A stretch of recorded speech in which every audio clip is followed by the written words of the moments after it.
Assalamualaikum warahmatullahi wabarakatuh. Di sini saya akan menjelaskan tentang materi imunologi, yaitu tentang antigen. Kata antigen pasti kalian tidak asing ya. Antigen ini sering disinggung sekali di pelajaran mata kuliah imunologi. Contohnya seperti antigen dimakan makrofag atau antigen berikatan dengan antibodi, antigen dipecah di dalam mikroba, di dalam makrofag dan lain-lainnya. Sedangkan kalian sendiri tidak tahu antigen itu apa. Oleh karena itu, saya di sini akan menjelaskan antigen itu apa. Nah, langsung saja. Jadi antigen ini adalah suatu senyawa yang ada di mikroba. Dikatakan sebuah zat ajalah, sebuah zat yang ada dalam mikroba yang dapat menginduksi respon imun. Sebuah zat, yang pertanyaan itu sebuah zat apa sih di dalam mikroba yang dapat menginduksi respon imun? Ya, tentu saja sebuah zat yang berikatan dengan carrier atau molekul pembawa si mikroba. Nah, zatnya itu apa? Zatnya itu adalah hepten. Hepten ini adalah zat berupa golongan lipid yang tidak berikatan dengan molekul pembawa, sehingga kalau yang hepten ini tidak akan menghasilkan respon imun, tidak akan menghasilkan atau menginduksi respon imun. Sedangkan apabila hepten berikatan dengan carrier atau molekul pembawa, maka ini dinamakan antigen atau imunogenik. Kata imunogenik ini didapat dari antigen yang dapat menginduksi respon imun. Nah, jadi antigen ini secara garis besar itu bisa dibagi menjadi dua, teman-teman. Ada imunogenik, ada hepten. Nah, si hepten ini adalah suatu zat antigen tapi berupa lipid yang tidak berikatan dengan carrier atau molekul pembawa si mikroba. Sedangkan si antigen atau imunogenik adalah antigen yang berikatan dengan carrier atau molekul pembawa sehingga menghasilkan respon imun. Gitu. Jadi ada imunogenik dan ada hepten. Oke, itu pembagian antigen berdasarkan keseluruhan ya. Nah, langsung saja. Antigen itu bentuknya seperti apa sih? Langsung bahas ke topik kedua. Nah, antigen ini bentuknya itu seperti, ada yang seperti bulat, ada yang seperti lancip gitulah. Tapi yang perlu kalian ketahui adalah sisi lain dari antigen yang dapat berikatan dengan antibodi. Nah, itu dinamakan epitope. Epitope ini adalah suatu sisi antigen yang dapat berikatan kontak langsung dengan reseptor dari antibodi. Jadi antibodi ini tidak akan sembarangan menempel pada antigen. Lebih tepatnya pada epitope-nya. Ada ciri spesifik yang hanya dapat ditempeli oleh antibodi, reseptor antibodi pada epitope, yaitu bentuknya harus sama, harus sesuai. Misalkan kalau antibodinya kalau misalkan epitope-nya bentuknya runcing, maka antibodi yang akan menempelnya juga bentuknya itu reseptornya runcing. Nah, dari bagian antibodi ini yang dapat berikatan dengan epitope ini dinamakan paratop. Nanti itu akan dibahas ya, paratop antibodi itu nanti. Sekarang kesimpulannya itu adalah di dalam antigen ini, di sisi lainnya itu ada epitope. Epitope ini adalah suatu bagian antigen yang dapat berikatan langsung dengan reseptor antibodi. Gitu intinya. Langsung saja. Selanjutnya ke materi pengelompokan antigen. Nah, pengelompokan antigen ini, antigen dapat dikelompokkan ada berdasarkan 4 jenis. Yang pertama menurut epitopnya, yang kedua menurut spesifitasnya, Yang ketiga, menurut sifat kimianya. Yang terakhir, menurut ketergantungan dari sel T. Yang pertama yaitu adalah pengelompokan antigen menurut epitop. Sudah dijelaskan kan tadi, antigen ini di sisi lainnya itu adalah epitop. Epitop ini yang dapat berikatan dengan antibodi. Maka setiap antigen pasti memiliki epitop yang berbeda-beda pula kan. Maka dari itu dapat dikelompokkan berdasarkan epitop yang terbentuknya. Yang pertama adalah underterminan univalen. Determinan ini adalah suatu jenis dan valen ini adalah suatu jumlah. Maka apabila dikatakan underterminan univalen berarti satu jenis, satu jumlah. Maka didapat bahwa dalam satu antigen ini memiliki satu epitop yang memiliki jumlah satu dan jenis yang sama, yaitu satu. Misalkan antigen epitopnya itu bentuknya runcing, jumlahnya cuma satu di dalam antigen tersebut, tidak ada yang lain. Kemudian ada yang kedua yaitu underterminan multivalen. Berarti underterminan satu jenis, multivalen berarti jumlahnya banyak. Maka dapat dikatakan bahwa di dalam satu antigen terdapat banyak jenis, didapatkan bahwa dalam suatu antigen terdapat satu jenis tetapi memiliki jumlahnya itu banyak. Contoh misalkan antigen A memiliki epitop yang bentuk runcing tapi jumlahnya banyak gitu. Selanjutnya ada multideterminan univalen. Multideterminan univalen yang berarti multi itu banyak jenis, univalen itu banyak jumlah. Berarti dalam satu antigen memiliki epitop banyak jenis atau memiliki jenis epitop yang banyak dan juga jumlahnya juga banyak. Misal, dalam satu antigen terdapat epitop berbentuk jenisnya itu runcing, segitiga, terus kotak, bulat. Tetapi maaf sekali. Epitop di multideterminan univalen ini adalah banyak jenis satu jumlah. Oleh karena itu, dari dalam satu antigen terdapat epitop beberapa jenis epitop, tapi jumlahnya itu satu-satu.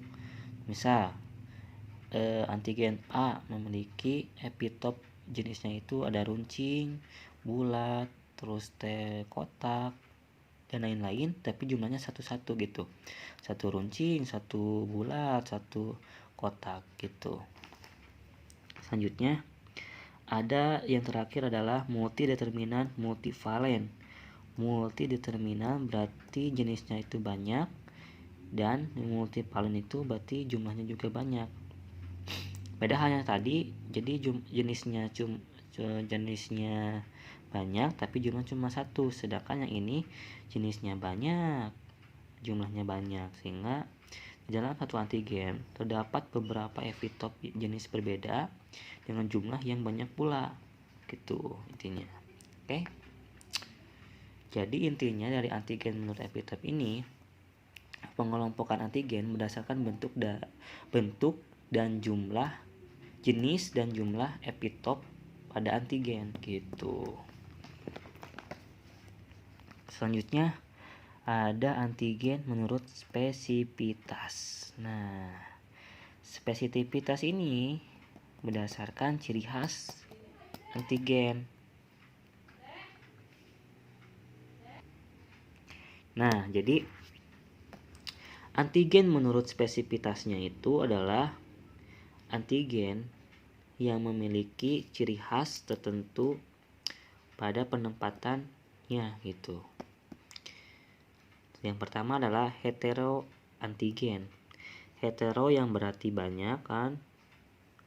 Antigen itu berarti antigen. Berarti antigennya itu dimiliki oleh banyak spesies, bisa dari virus, bakteri, fungi, dan lain-lainnya. Jadi si antigennya itu dimiliki oleh banyak mikroba, dari mulai virus, bakteri, fungi, cacing, dan lain-lainnya. Selanjutnya ada henoantigen. Nah, henoantigen ini antigen yang hanya dimiliki spesies tertentu. Maksudnya misalkan antigen yang bentuknya itu antigen yang hanya didapat pada spesies tertentu, misalkan bakteri, hanya bakteri saja, atau virus saja gitu. Itu adalah henoantigen. Berarti antigen yang dimiliki oleh spesies tertentu. Gitu. Kalau alloantigen. Nah, alloantigen ini antigen yang spesifik untuk individu dalam satu spesies. Maksudnya apa sih? Antigen yang spesifik untuk individu dalam satu spesies. Berarti misalkan spesiesnya itu adalah bakteri. Nah, di dalam bakterinya itu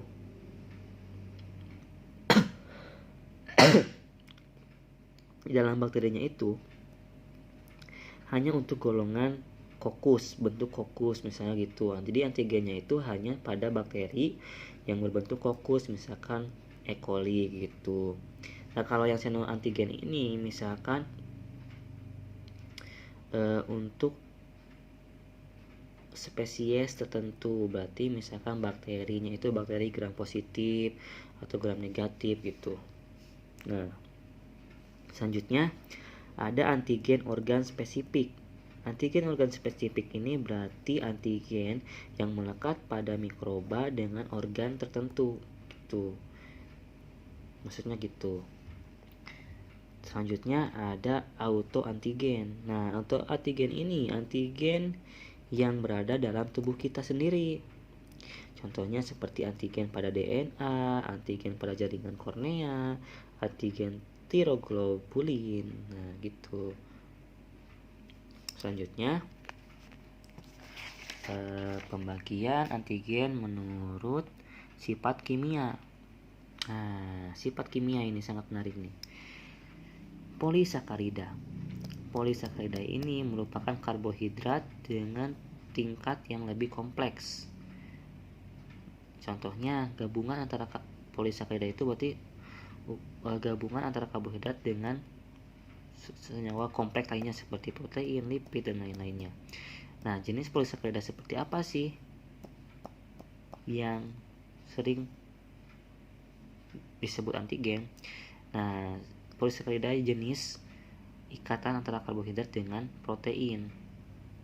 Ikatan karbohidrat, golongan karbohidrat dengan protein ini sering membentuk antigen, teman-teman. Harus sering dikatakan glikoprotein. Contohnya seperti kasus pada golongan darah A, B, AB, O. Maka dari itu pada donor darah itu tidak bisa sembarangan, teman-teman. Harus sesuai dengan antigen dari golongan darah A tersebut gitu. Ya, sembarangan. Bisa jadi resisten nantinya gitu. Nah, biasanya si polisakarida ini bisa langsung menghasilkan respon imun, teman-teman, karena tidak melalui sel T. Langsung bisa direspon imun oleh sel B, limfosit. Gitu. Selanjutnya adalah lipid. Lipid ini merupakan antigen yang tidak berikatan dengan protein. Tadi sudah dijelaskan, senyawa yang tidak berikatan dengan protein itu tidak dapat merespon imun. Makanya itu lipid ini bukan antigen sih sebenarnya lipid ini. Tapi lipid juga antigen apabila berikatan dengan molekul pembawa gitu. Jadi lipid ini kenapa sih bisa dikatakan antigen? Nah, dikatakan antigen ini lipid ketika berikatan dengan molekul pembawanya atau carrier tadi, mikroba, yaitu dari protein gitu. Jadi bisa nantinya menghasilkan respon imun gitu. Contohnya seperti sphingolipid gitu teman-teman.